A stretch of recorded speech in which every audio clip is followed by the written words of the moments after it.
Se assentar, abra sua Bíblia no livro de Jó.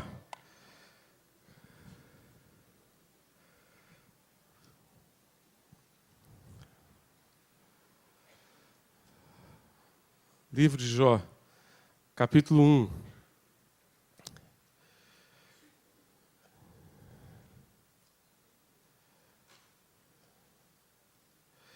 Eu acho que a gente consegue fazer a leitura do texto todo. Vamos sentar? Não é o livro todo. Fiquem tranquilos. Não são os 42 capítulos de Jó.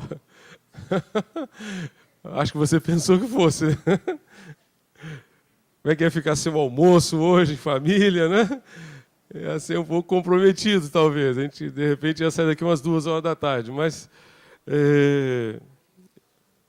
vamos ler o capítulo 1 e o capítulo 2, pelo menos por enquanto. Pode ser? Pode ser?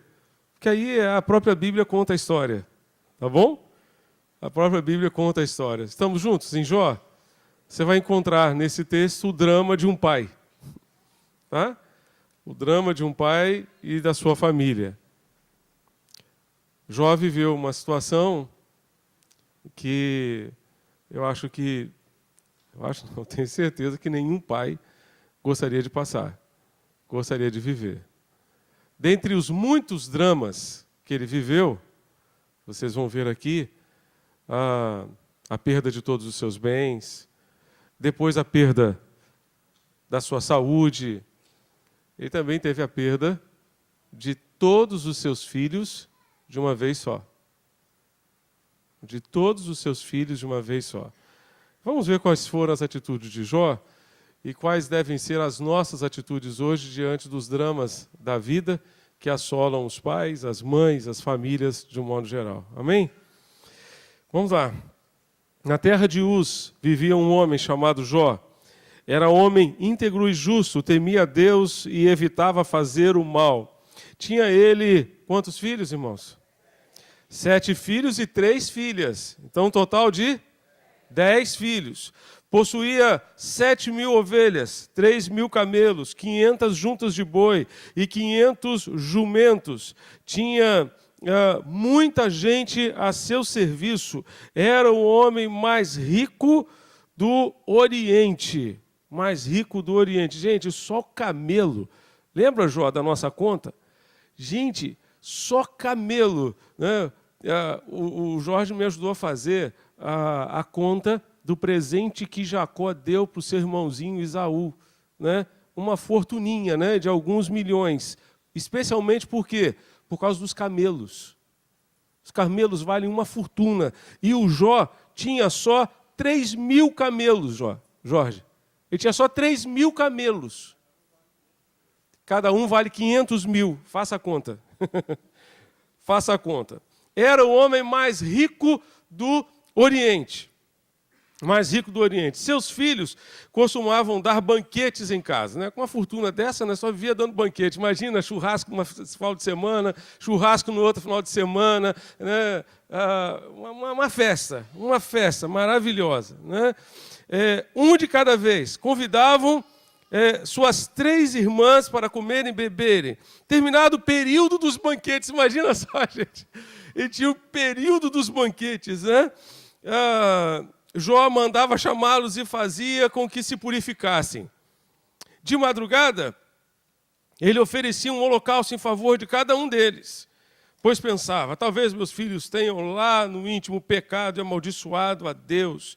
Essa era a prática constante de Jó, a rotina de Jó. Certo dia, os anjos vieram apresentar-se ao Senhor e Satanás também veio com eles. O Senhor disse a Satanás, de onde você veio? Satanás respondeu ao Senhor, de perambular pela terra e andar por ela. Disse então o Senhor a Satanás, reparou meu servo Jó? Não há ninguém na terra como ele. Irrepreensível, íntegro, homem que teme a Deus e evita o mal. Será que Jó não tem razões para temer a Deus? Respondeu Satanás. Acaso não puseste uma cerca em volta dele, da família dele, de tudo que ele possui? tu mesmo tens abençoado tudo o que ele faz, de modo que os seus rebanhos estão espalhados por toda a terra. Mas estende a tua mão e fere tudo o que ele tem, e com certeza ele te amaldiçoará na tua face. O Senhor disse a Satanás: pois bem, tudo o que ele possui está nas suas mãos, apenas não toque nele. Então Satanás saiu da presença do Senhor, e certo dia, quando os filhos e as filhas de Jó estavam num banquete daqueles, comendo e bebendo vinho na casa do irmão mais velho, um mensageiro veio dizer a Jó: os bois estavam arando e os jumentos estavam pastando por perto, quando os sabeus os atacaram e os levaram embora. Mataram a espada os empregados, e eu fui o único que escapou para lhe contar. Enquanto ele ainda estava falando, chegou outro mensageiro e disse: fogo de Deus caiu do céu e queimou totalmente as ovelhas dos empregados, e eu fui o único que escapou para lhe contar. Enquanto ele ainda estava falando, chegou outro mensageiro e disse: vieram caldeus em 3 bandos, atacaram os camelos e os levaram embora, mataram a espada os empregados, e eu fui o único que escapou para lhe contar. Enquanto ele ainda falava, chegou ainda o 4º mensageiro e disse: seus filhos e suas filhas estavam num banquete. E aí veio a ruína total. Comendo, bebendo vinho na casa do irmão mais velho, quando, de repente, um vento muito forte veio do deserto e atingiu os 4 cantos da casa, que desabou, eles morreram, e eu fui o único que escapou para lhe contar. Ao ouvir isso, Jó levantou-se, rasgou o manto e rapou a cabeça, então prostrou-se rosto em terra em adoração. E disse: saí nu do ventre da minha mãe, e nu partirei, o Senhor o deu, o Senhor o levou, louvado seja o nome do Senhor. Em tudo isso, Jó não pecou e não culpou a Deus por coisa alguma. Num outro dia, os anjos vieram apresentar-se ao Senhor, e Satanás também veio com eles para apresentar-se. E o Senhor perguntou a Satanás: de onde você veio? Satanás respondeu ao Senhor: de perambular pela terra e andar por ela. Disse então o Senhor a Satanás: reparou meu servo Jó? Não há ninguém na terra como ele, irrepreensível, íntegro, homem que teme a Deus e evita o mal. Ele se mantém íntegro, apesar de você me haver instigado contra ele para arruiná-lo sem motivo. Pele por pele, respondeu Satanás. Um homem dará tudo o que tem por sua vida. Estende a tua mão e fere a sua carne e os seus ossos, e com certeza ele te amaldiçoará na tua face. O Senhor disse a Satanás: pois bem, ele está nas tuas mãos, apenas poupe a vida dele. Saiu, pois, Satanás à presença do Senhor e afligiu Jó com feridas terríveis, da sola dos pés ao alto da cabeça. Então Jó apanhou um caco de louça e com ele se raspava sentado entre as cinzas. Então sua mulher lhe disse: você ainda mantém a sua integridade? Amaldiçoe a Deus e morra. Ele respondeu: você fala como uma insensata, como uma louca. Aceitamos o bem dado por Deus e não o mal. Em tudo isso, Jó não pecou com os seus lábios. Quando 3 amigos de Jó, Elifaz de Temã, Bildade de Suá e Zofar de Naamate, souberam de todos os males que o haviam atingido, saíram, cada um da sua região, combinaram encontrar-se para juntos irem mostrar solidariedade a Jó e consolá-lo. Quando o viram à distância, mal puderam reconhecê-lo e começaram a chorar em alta voz. Cada um deles rasgou o seu manto e colocou terra sobre a cabeça. E depois os 3 se assentaram no chão com ele durante 7 dias e 7 noites. Ninguém lhe disse uma palavra, pois viam como grande era o seu sofrimento, grande era a sua dor. Agora vá comigo ao capítulo 42.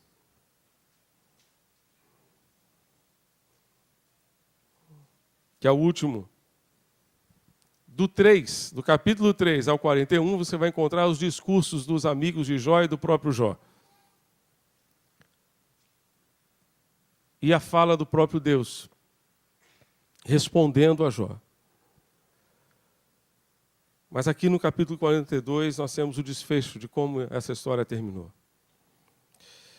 Então Jó respondeu ao Senhor: eu sei que tudo podes, eu sei que podes fazer todas as coisas, que nenhum dos teus planos pode ser frustrado.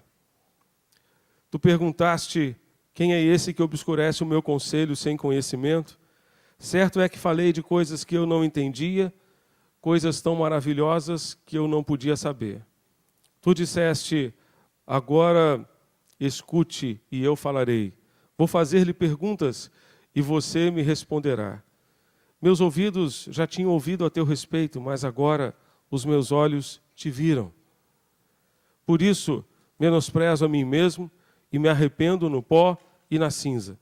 Depois que o Senhor disse essas palavras a Jó, disse também a Elifaz e Temã, um dos que estavam com Jó.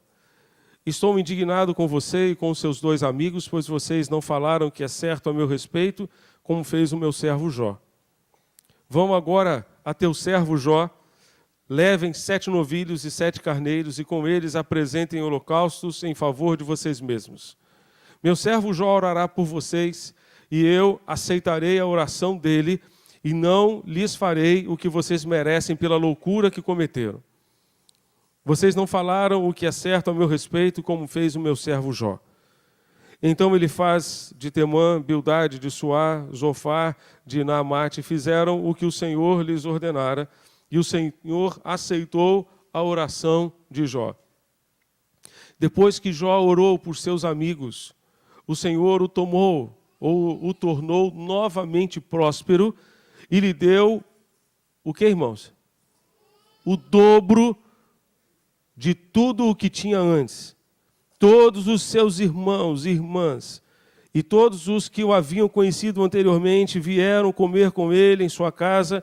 Eles o consolaram e o confortaram por todas as tribulações que o Senhor tinha trazido sobre ele, e cada um lhe deu uma peça de prata e um anel de ouro.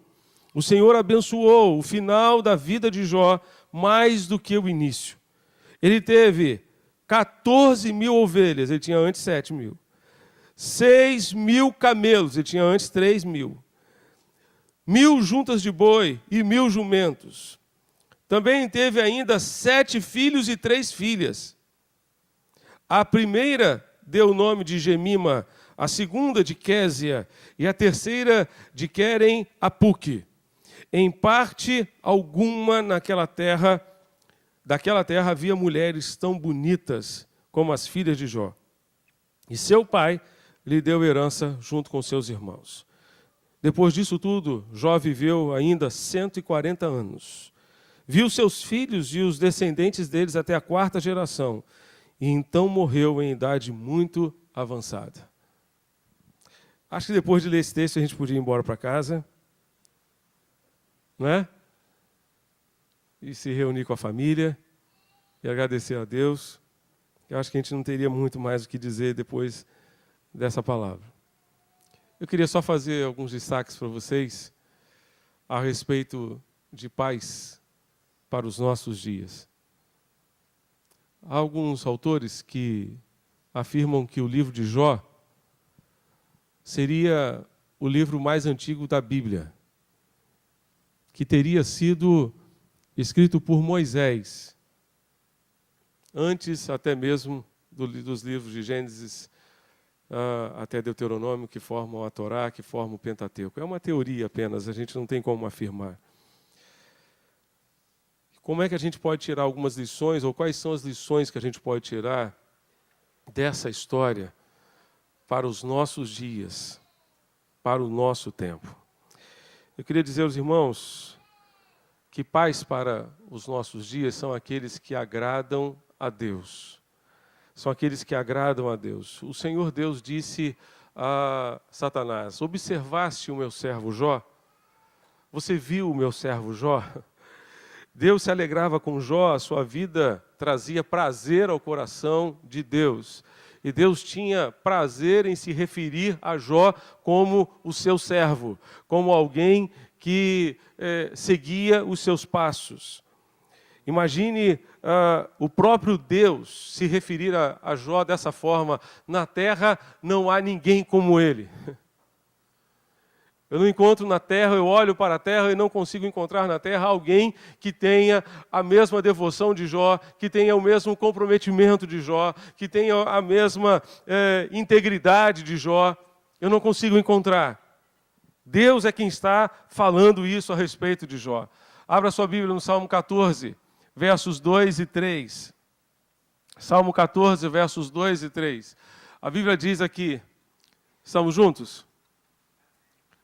Salmo 14, versos 2 e 3, que o Senhor olha dos céus para os filhos dos homens, para ver se há alguém que tem entendimento, alguém que busque a Deus. Todos se desviaram, igualmente se corromperam, não há ninguém que faça o bem, não há nenhum sequer. Deus está olhando lá do céu e contemplando a humanidade e vendo a realidade de que todos se corromperam, Mas Deus, quando olhava para a terra naquela ocasião, ele podia se alegrar com Jó. Ele percebia que Jó era diferente e que Jó de fato fazia diferente porque agradava a Deus. De que forma Jó agradava a Deus? Pais para hoje agradam a Deus porque são íntegros. Diz a palavra de Deus em Crônicas, porque quanto ao Senhor, seus olhos passam por toda a terra, para mostrar-se forte para com aqueles cujo coração é totalmente dele. Deus está procurando pessoas íntegras. Deus está procurando pessoas cujo coração é totalmente dele. Não é um coração pela metade, não é um coração dividido.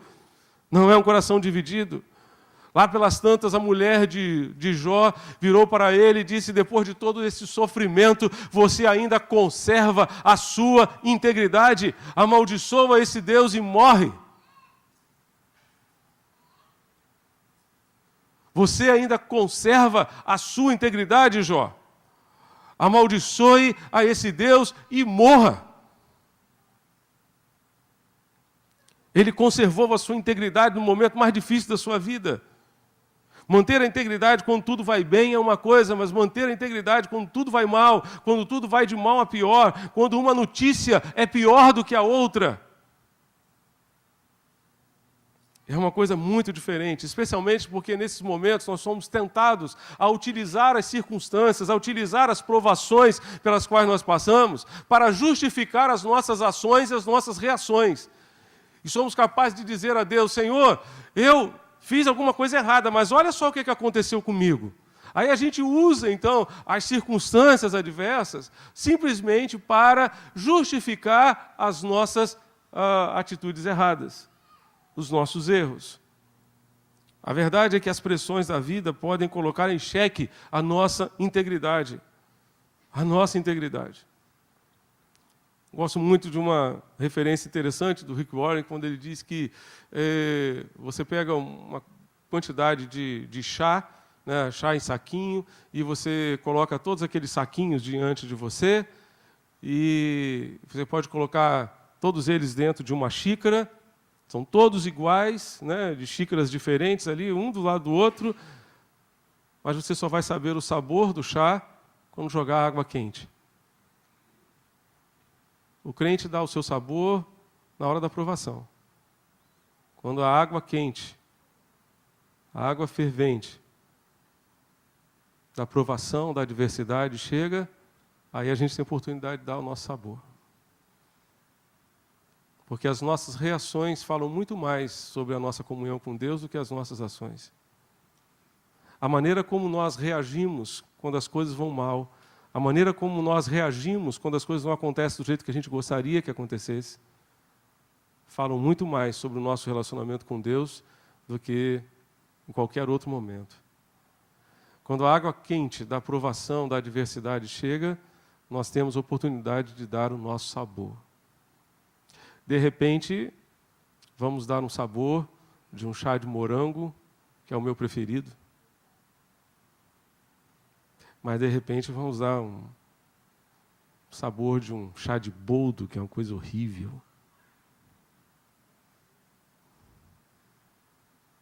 O nosso sabor é revelado na hora da provação, na hora da adversidade. É ali que a gente revela o nosso sabor. Você ainda conserva a sua integridade, Jó? Você ainda mantém a sua integridade? Você tinha tudo para abandonar a sua integridade. Você tem todos os motivos do mundo. Ninguém nunca sofreu como você está sofrendo. Ninguém nunca passou por uma provação como essa. Você pode chutar o balde. Você pode abandonar o seu Deus, que você terá todos os argumentos do mundo para dizer para Ele: eu abandonei a Deus por causa disso, por causa daquilo, por causa de tudo isso que aconteceu comigo. Você poderia fazer tudo isso, Jó, mas Jó não fez. Pais para hoje agradam a Deus quando mantêm a sua integridade. Pais para hoje agradam a Deus porque são justos. Na terra de Uz vivia um homem chamado Jó, que era homem íntegro e justo, temia a Deus e se desviava do mal. Jó não era apenas um homem íntegro, mas ele era também um homem justo, que procurava agir com justiça perante os seus semelhantes, mas perante também a sua família, perante também os seus filhos. Perante os seus filhos. Nós temos exemplos claros na Bíblia. Por exemplo, Jacó. Parece que Jacó não foi muito justo com os seus filhos. Parece que ele fazia distinção entre os seus filhos. Parece que ele tinha um filhozinho predileto, preferido. Jó, ao contrário, no meio daqueles 10 filhos que ele tinha, ele agia com justiça para com todos. Ele era um homem justo.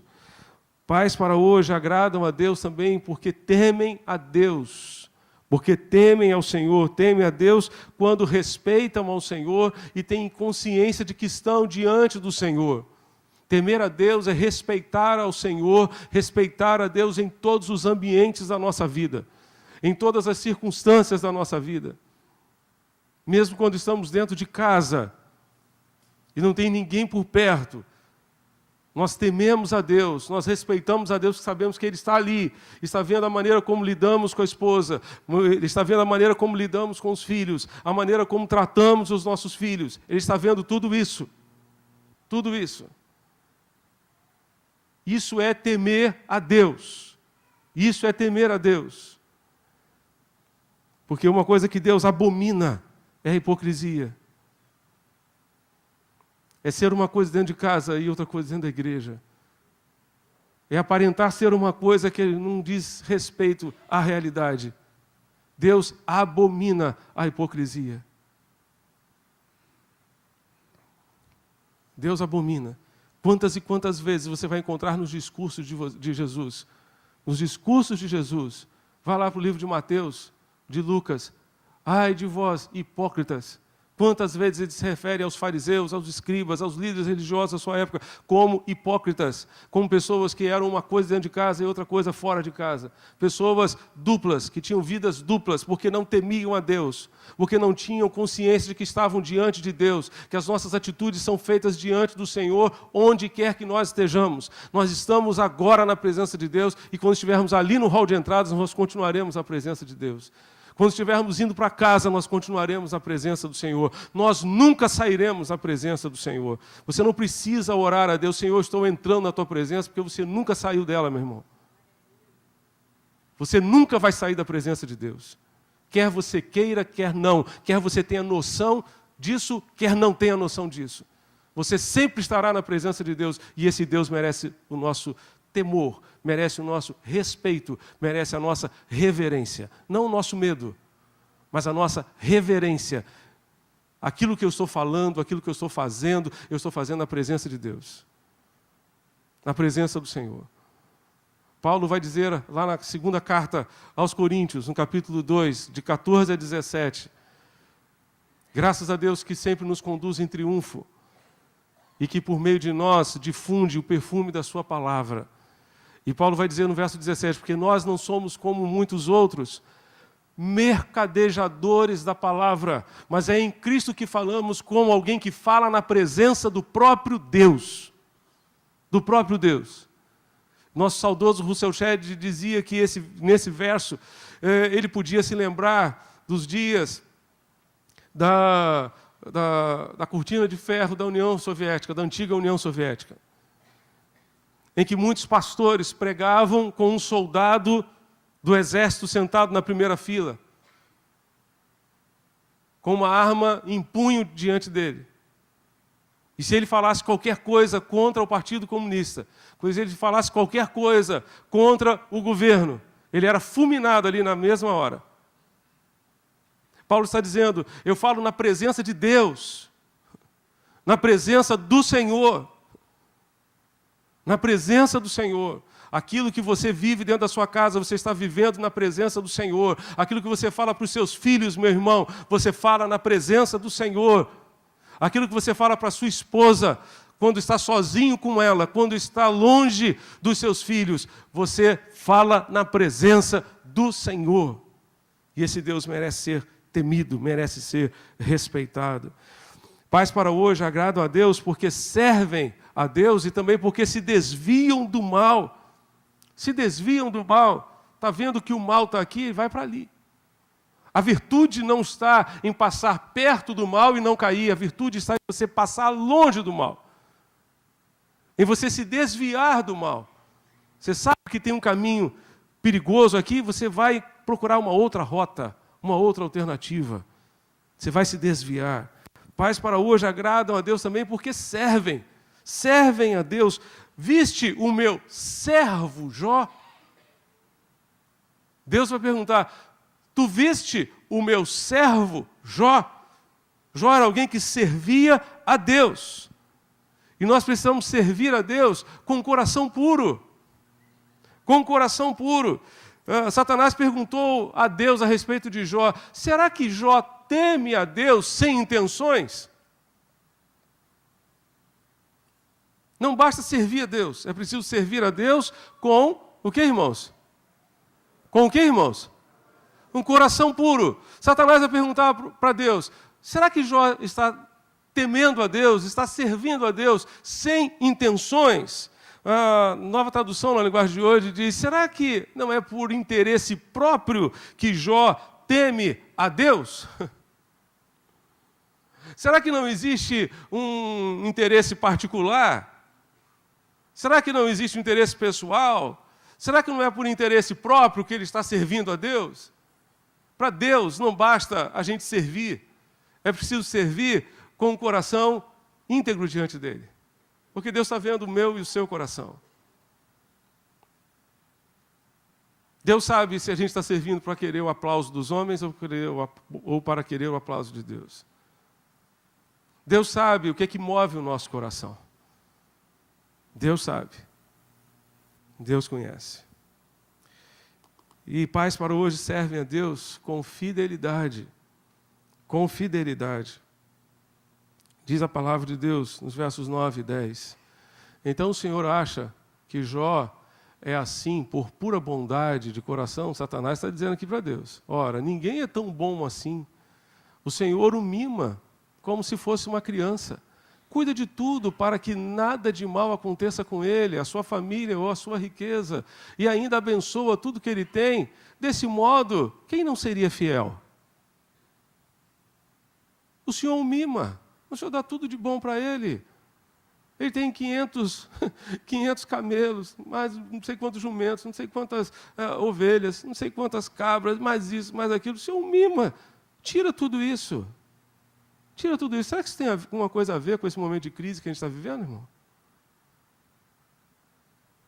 Será que nós estamos sendo fiéis a Deus no momento de crise? Jó continuou sendo fiel a Deus quando tudo acabou. Jó continuou fiel a Deus quando tudo terminou. Quando a sua riqueza foi para o buraco, foi para o ralo. Ele continuou sendo fiel a Deus. Mas às vezes a gente usa a crise para dizer, não sou fiel mais a Deus porque eu estou passando por isso, por aquilo. Mas Jó continuou sendo fiel a Deus, apesar dos pesares, apesar da crise que assolou somente a ele. Somente a ele. A crise caiu como um raio, assim, em cima da sua casa, em cima da sua família. Mas ele continuou fiel. Ser fiel também quando tudo vai bem é uma coisa. Mas continuar fiel a Deus quando tudo vai mal é outra coisa. É outra coisa. Tudo acabou, mas ele continuou fiel a Deus, continuou fiel ao Senhor.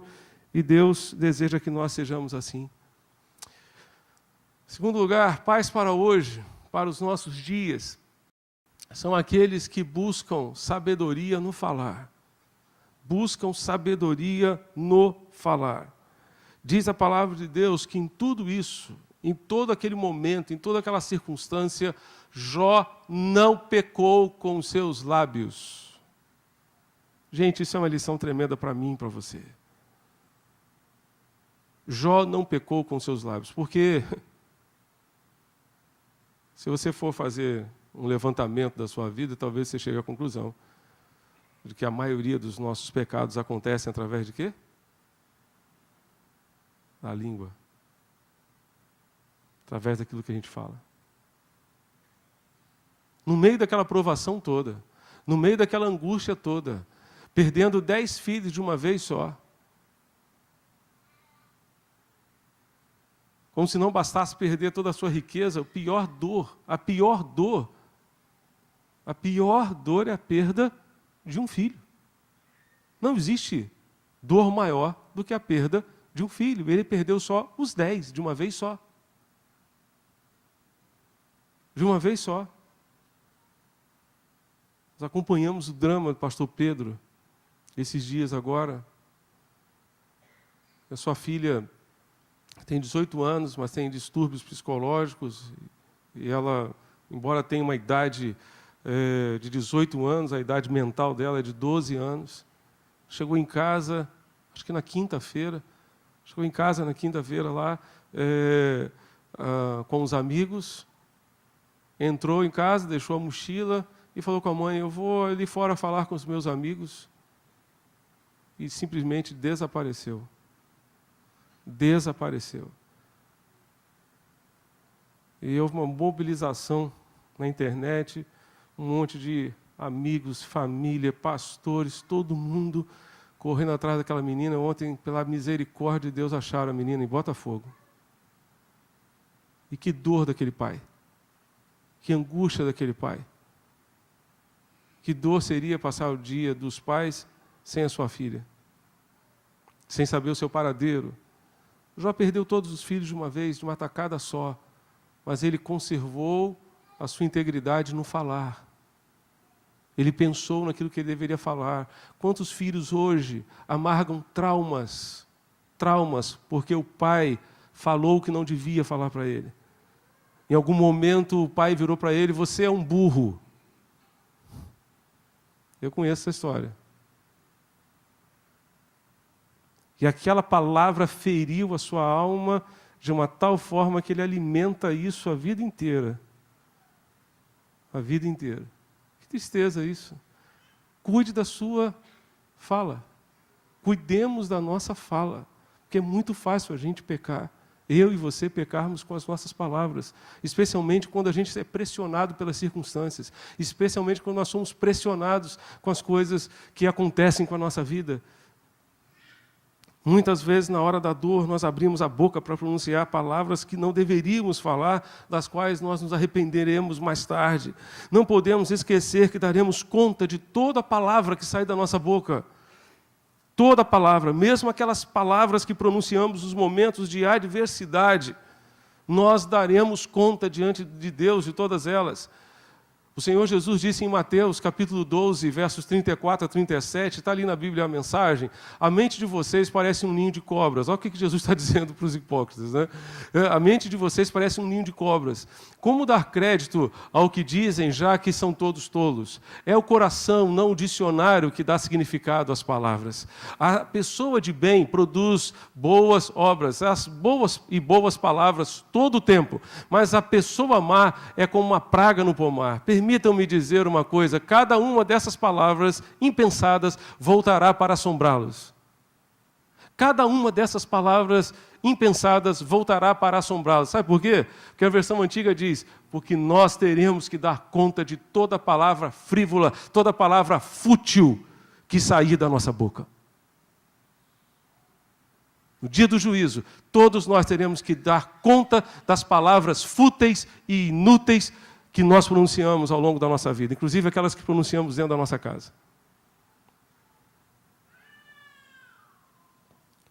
A hora da prestação de contas vai chegar. As palavras são poderosas, levem-nas a sério. Elas podem ser uma salvação, mas também podem ser uma condenação, também podem condená-los. Por isso a Bíblia diz que a morte e a vida estão no poder da língua. Quem bem a utiliza, come do seu fruto. A morte e a vida estão no poder da língua. Quem bem a utiliza, come do seu fruto. Você pode ler comigo ali, Provérbios 18, verso 21, vamos lá? O que você diz?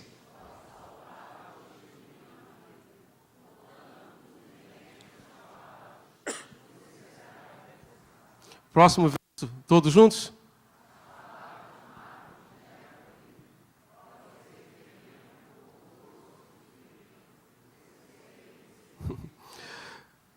Podem ser veneno, mas podem ser um doce de primeira.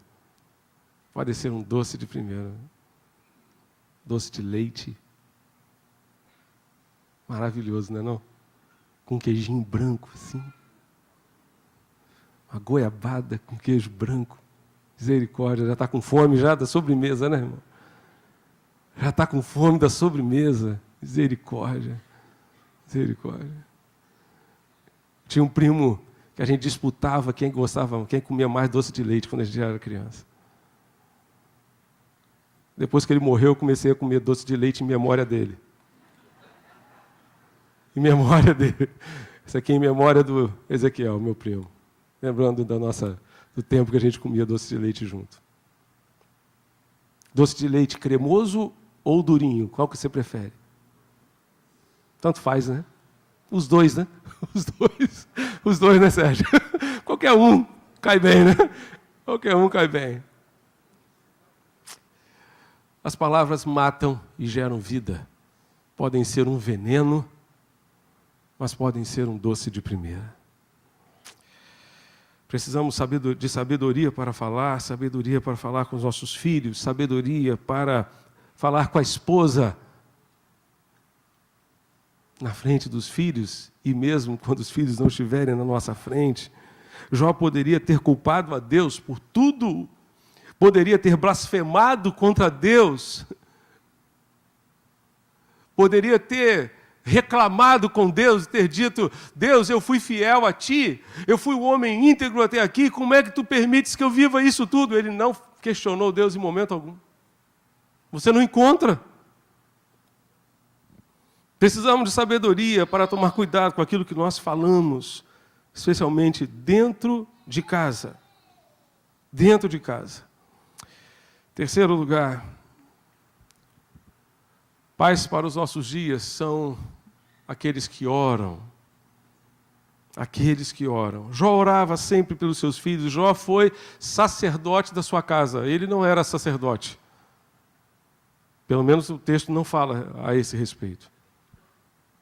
Mas ele foi sacerdote do seu lar. Ele orava pelos seus filhos continuamente. Ele intercedia pelos seus filhos continuamente. E como nós precisamos hoje de pais que oram. Graças a Deus pelas mães que oram. Graças a Deus pelas mães de oração da nossa igreja, que estão orando pelos seus filhos. Mas nós precisamos hoje dos pais que oram. Pais que são sacerdotes do seu lar, que são sacerdotes da sua casa, que são os responsáveis pela educação cristã dos filhos dentro de casa. Pais que dobram seus joelhos. Como os filhos precisam hoje ver seus pais com joelhos dobrados, em oração, clamando a Deus, buscando ao Senhor, dentro de casa. Foi o tempo, meu irmão, foi o tempo daquele filho afastado que chegava em casa de madrugada e encontrava a mãe de joelhos orando por ele. Foi o tempo disso. Hoje é a vez dos pais assumirem essa posição. Hoje é a hora dos pais dobrarem os seus joelhos pela sua família. E clamarem a Deus: Deus, tem misericórdia do meu filho. Tem compaixão do meu filho. Tem misericórdia da sua vida. É bem verdade que talvez em alguns momentos você tenha que dizer para o seu filho: filho, queria só te dizer que eu vou parar de pedir a Deus misericórdia por você, tá? Que nem uma mãe fez. Que nem uma mãe fez. O filho estava aprontando. Um belo dia, ela chegou para ele e falou assim: eu queria só dizer para você que eu não vou mais orar a Deus para que Deus tenha misericórdia de você. Eu vou orar para que aconteça com você o que tiver que acontecer. Hã? O garoto acordou. Acordou. Foi para o pequeno grupo, voltou para a igreja, voltou para a escola bíblica. Palavra de mãe é que nem praga, né, irmão? É pior do que praga. E quando ela falou, eu vou parar de pedir a Deus misericórdia para você, aquele garoto tomou um susto. Ele falou, não. Foi para o PG, foi para a escola bíblica, passou a ir para o culto, participar de todas as atividades da igreja, tomou um susto. Mas nós precisamos orar pelos nossos filhos. Precisamos ser referência de oração para os nossos filhos, em nome de Jesus. Que o Senhor nos ajude nesse processo, que os nossos filhos nos vejam orando e vejam o resultado do nosso tempo com Deus. E vejam na nossa forma de ser e de agir o resultado do nosso tempo com Deus, o resultado da nossa comunhão com o Senhor. Vejam o fruto do nosso tempo de oração. A Bíblia diz que, ao verem os homens do Sinédrio, a intrepidez de Pedro e João, sabendo que eram homens iletrados e incultos, admiraram-se e reconheceram que haviam eles estado com Jesus. O seu filho precisa perceber que você esteve com Jesus. As pessoas que convivem com você precisam perceber que você esteve com Jesus. As pessoas do seu trabalho precisam perceber que você esteve com Jesus, se é que você esteve com Jesus. Em quarto e último lugar, pais para os nossos dias são aqueles que esperam. Diz a Bíblia, lá em Tiago, irmãos, tem uns profetas que falaram em nome do Senhor como exemplo de paciência diante do sofrimento. Como vocês sabem, nós consideramos felizes aqueles que mostraram perseverança. Vocês ouviram falar sobre a perseverança de Jó e viram o fim que o Senhor lhe proporcionou? Bem, o Senhor é cheio de compaixão e de misericórdia. Vocês ouviram falar da perseverança de Jó? Vocês ouviram falar da paciência de Jó? Jó foi um homem tremendamente paciente para enfrentar aquela situação. Ele perseverou diante daquelas circunstâncias. E nós precisamos ser pacientes, porque nem sempre as coisas acontecem do jeito que a gente gostaria e nem sempre as coisas acontecem no tempo que a gente gostaria. Muitas vezes temos que esperar com paciência no Senhor. É possível que o seu filho esteja lhe causando preocupações. É preciso esperar, porque bom é ter esperança e aguardar em silêncio a salvação do Senhor. Foi Deus que retirou Jó daquele sofrimento terrível e lhe deu a bênção de ser pai outra vez. E pai de outros 10 filhos. Deus, diz a Bíblia, mudou a sorte de Jó. E lhe deu o dobro de tudo aquilo que ele tinha antes. Deus restaurou a vida de Jó. Só Deus pode fazer isso. Só Deus pode fazer isso. E Deus pode, sim, lhe dar uma nova perspectiva de vida daqui para frente, apesar do sofrimento, apesar da adversidade, apesar de tudo aquilo que você tem passado. O Senhor abençoou o último estado de Jó mais do que o primeiro. Um detalhe só que eu queria destacar aqui para você. Deus virou para aqueles amigos de Jó que haviam falado um monte de besteira e disse o seguinte: olha, preparem um sacrifício e levem lá para o meu servo Jó fazer intercessão por vocês. Porque vocês falaram um monte de besteira. Mas eu vou ouvir a oração dele. E a Bíblia diz que Deus livrou Jó do seu cativeiro pessoal, quando ele orava, não por si, mas quando ele orava pelos seus amigos. Os problemas normalmente nos tornam muito egoístas, irmãos. E a gente não consegue orar por outra coisa que não seja por nós mesmos. Tome cuidado.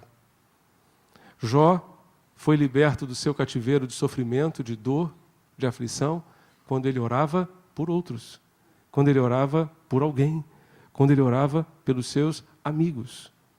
Amigos que, se você tiver amigos como esse, você não precisa ter inimigo, né? O cara está sofrendo pra caramba, os caras já vêm espizinhando em cima dele, dizendo: você está sofrendo porque você é um pecador. Você está sofrendo porque você pecou, você fez um monte de coisa errada, mas Deus disse que ele era íntegro. E Deus livrou Jó do seu cativeiro, do seu sofrimento, no momento em que ele orava pelos seus amigos. Ore pelos seus amigos. Ore pelos seus amigos. Até aqueles que falam besteira para você, ore por eles. Ore por eles. E certamente Deus vai abençoar você tremendamente. Que Deus nos ajude a sermos, nos dias de hoje, os pais que os nossos filhos precisam. Amém? Feche seus olhos e ore a Deus com a gente.